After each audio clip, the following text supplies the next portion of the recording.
ایک انہوں نے پوچھا تھا کہ سلام جب ہم پھیرتے ہیں تو گردن پھیرنے سے پہلے ہی سلام کہہ دیا، یعنی جسے نماز کمپلیٹ ہوئی قاعدہ اخیرہ میں اس سے پہلے گردن پھیرتے سلام کا لفظ زبان سے نکل گیا تو کیا حکم شرعی کہ نماز ہو گئی؟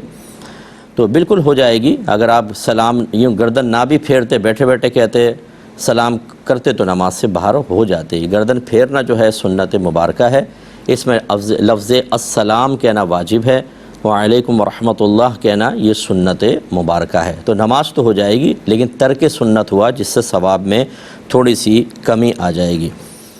کسی نے کہا کہ بھئی یہ یوٹیوب جو ہے اس میں بہت ساری چیزیں ہوتی ہیں، تو معاذ اللہ کسی نے ایسا جملہ کہا کہ بھئی یوٹیوب تو ایک نیا خدا ہے، تو سننے والے نے اسے کفریہ قرار دیا لیکن توبہ نہ کروائی، کیا حکم شرع ہوگا؟ یہ جملہ بہت ہی قبیح تھا، ایسا نہیں کرنا چاہیے تھا، اور ایسا شخص دائرہ اسلام سے خارج ہے، بالکل یہ کلمہ کفر ہے، اور جس نے کہا یہ کفریہ کلمہ ہے بالکل ٹھیک کیا، لیکن اس کو توبہ کروانا واجب نہیں ہے، اسے کہنا واجب ہے، فورس کرنا واجب ہے تھوڑا سا کہ بھئی آپ توبہ کریں،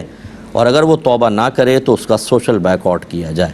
بالکل اس سے کلام نہ کریں جب تک کہ وہ اعلانیہ طور پہ، اگر اعلانیہ بہت سارے لوگ بیٹھے تھے تو کم از کم اتنے ہی لوگوں کے درمیان وہ اعلانیہ توبہ کرے گا، تب اس قابل ہوگا کہ ہم اس سے میل جول کریں، اپنی مجالس کا اس کو حصہ بنائیں۔ اور اگر وہ ہٹ دھرمی کرتا ہے، اسی پر قائم رہتا ہے، نہیں مانتا،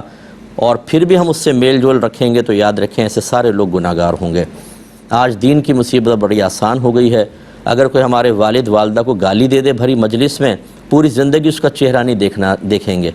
وہ اگر بیمار بھی ہوگا عیادت کے لیے نہیں جائیں گے، ان کی شادی بیاہ میں شرکت نہیں کریں گے، حتیٰ کہ مر جائے تو جنازے میں شرکت نہیں کریں گے۔ یہ اسٹرکٹلی اخلاقیات ہمارے ماں باپ کو گالی دینے والے کے مقابلے میں تو موجود ہیں، لیکن کوئی اس طرح دین کے بارے میں خراب بات کہہ دے، غلیظ بات کہہ دے، خلاف شرع امور اعلانیہ طور پہ کر رہا ہو، جیسے 3 طلاقیں دے کے بیوی کو ساتھ رکھ رہے ہیں اور کہتے ہیں کوئی بات نہیں جس کا عمل اس کے ساتھ، بھئی ہمیں تو سب سے اخلاق سے ملنا چاہیے، مل بھی رہے ہیں، کھا رہے ہیں، پی رہے ہیں،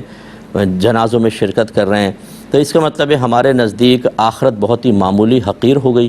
دین کی باتیں ہم نے بالکل نظر انداز کر دیں، دنیا ہمارے لیے سب کچھ ہے، اور یہ انتہائی خطرناک چیز ہے۔ جب گھر کے بڑے اس روش کو اختیار کریں گے تو یہ وائرس لازم بات ہے کہ اگلی نسلوں میں بھی منتقل ہوگا۔ ہمارا مذہب یہ نہیں کہتا، اب دیکھیں کتنی پیاری تعلیم ہے مذہب کی، یہ تو نہیں کہا کہ اس کو مار دو، اس کے ٹانگیں توڑ دو، یہ کام ریاست کا ہے کہ وہ سزا جاری کرے گی۔ ہم کم از کم اتنا تو کر سکتے ہیں نا کہ اس سے بات چیت چھوڑ دیں،